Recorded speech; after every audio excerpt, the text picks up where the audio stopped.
ایک بات یہ بھی بتا دوں، ہر ایک کو تو موت کا مزہ چکھنا ہے. آپ ہیں، ہم ہیں، سب تو اس دنیا سے جانے والے ہیں. لوگ جیتے ایسے ہیں جیسے ان کو جانا ہی نہیں ہے، لیکن یقین ایسا ہے، سب کو پتا ہے کہ دنیا کا بڑا سے بڑا بادشاہ بھی موت کے چنگل سے بچ نہیں سکتا. اور رب تعالیٰ نے قرآن میں فرمایا اینما تکونوا یدرککم الموت ولو کنتم فی بروج مشیدہ، تم جہاں کہیں بھی ہوگے موت تمہیں آ کر پکڑ لے گی، اگرچہ تم مضبوط قلعے میں کیوں نہ بیٹھ جاؤ. جی دنیا کا کوئی حکیم ایسا معجون نہیں تیار کیا جو موت سے بچا لے.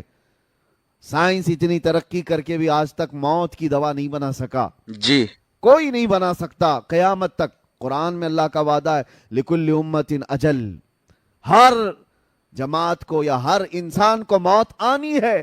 اذا جاء اجلهم فلا يستأخرون ساعة ولا يستقدمون، جب وہ اجل آ جائے، جب وہ وقت مقرر آ جائے تو اللہ تعالیٰ جی قرآن میں فرماتا ہے ایک سیکنڈ نہ پہلے آئے گی نہ بعد میں آئے گی. وہ وقت مقرر سب کا ہے. اچانک ہمارا بھی اعلان ہو جائے گا کہ دنیا سے چلے گئے، انتقال کر گئے، چند دنوں کے بعد پھر معمول پر سب لوگ آ جائیں گے، اور سب لوگ اپنے اپنے گھر بار میں اسی طرح. حضرت سفیان ثوری رضی اللہ تعالیٰ عنہ فرماتے ہیں لوگ جو ہے گھروں کو کہتے ہیں نا، قاری صاحب کے گھر والے، ظاہر سی بات ہے ان کے بچے بھی ہوں گے. کتنی بڑی آفت آئی ان کے گھر پر، اچانک باپ چلا گیا اور بچے یتیم ہو گئے، گھر کیسے چلے گا، بچیوں کو کون دیکھے گا. گھر والوں کی سوچتے ہیں، صحیح بات ہے، لیکن بزرگوں کا سوچنا کچھ اور ہی تھا. حضرت سفیان ثوری ایک جنازے میں تھے اور جنازہ جا رہا تھا، 8 سال کی بچی جنازے کے پیچھے تھی جس کے باپ کا انتقال ہوا تھا. وہ روئی جا رہی تھی ہمارے گھر پر کتنی بڑی مصیبت آئی، ہمارے باپ چلے گئے. حضرت سفیان ثوری نے اس بچی کو دیکھ کر جواب دیا بیٹی تمہارے گھر پر نہیں، جو تمہارے باپ پر موت والی جو مصیبت آئی ہے اس سے بڑھ کر کبھی کوئی آ ہی نہیں سکتی. موت یہ ایسی آزمائش اور ایسی مصیبت کہ اس سے بڑی کچھ نہیں. تم لوگوں کا کیا، گھر والوں کا، کل پھر کھڑے ہو جاؤ گے، 2 دن کھانا نہیں بنے گا، 3 دن نہیں بنے گا، پھر کھاؤ گے.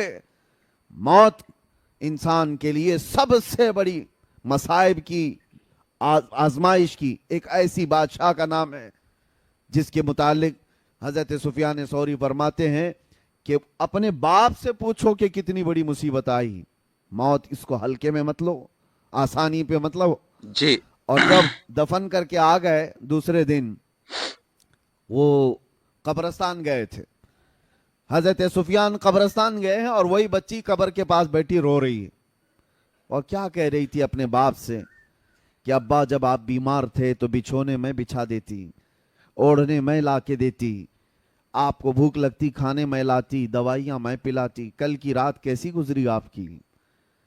کون بستر پوچھا، کون اوڑھنا پوچھا، کون دوائیاں اور کون کھانے پوچھا. یہ اپنی بچی کے جذبات تھے جو اپنے باپ سے قبرستان میں قبر کے پاس بیٹھ کر کے وہ یوں مناجات کر رہی اپنے الفاظ سے. حضرت سفیان ثوری پیچھے سے سن رہے تھے، انہوں نے کہا بیٹی یہ پوچھ اپنے باپ سے، یہ مت پوچھ کہ بستر کون دیا، اوڑھنا کون دیا، دوائی کون دیا، کھانا کون دیا.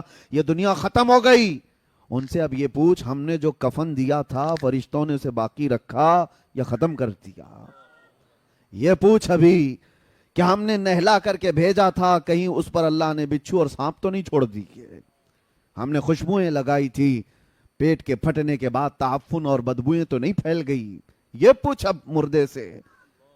میرے عزیزو، بے شک. بعد جی کی جو منزلیں حضرت عثمان غنی رضی اللہ تعالیٰ عنہ خلفائے راشدین میں تیسرے نمبر پر، آپ جب قبرستان جاتے تھے اتنا روتے تھے کہ ان کی داڑھی سے آنسوں کے قطرے گرنے لگ جاتے تھے.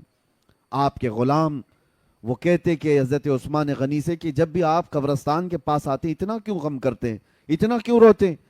وہ کہتے کہ یہی ایک منزل ہے جس سے بندہ نکل گیا تو سب میں نکل جائے گا. یہی وہ منزل ہے. قبر کو آج لوگوں نے ہلکے میں لیا ہے، اور ممبئی والوں کا کیا ہے، 6 مہینے کے بعد قبریں کھد جاتی ہیں. تمہیں تو اور بڑی عبرت کی بات ہے، دیکھو نکلنے کے بعد کیسی ہڈیاں وہاں نکلتی ہیں. وہ وقت کے بڑے بڑے طاقتور سورما لوگ ہیں، بڑے بڑے پیسے والے لوگ ہیں، جو بڑی بڑی گاڑیوں میں گھومنے والے لوگ ہیں، جن کے گھٹنے سے لے کر ٹخنے جی تک کی ہڈیاں قبروں میں بکھری ملتی ہیں. جب جب قبروں سے مٹیاں نکالی جاتی ہیں، کیا آپ نہیں دیکھتے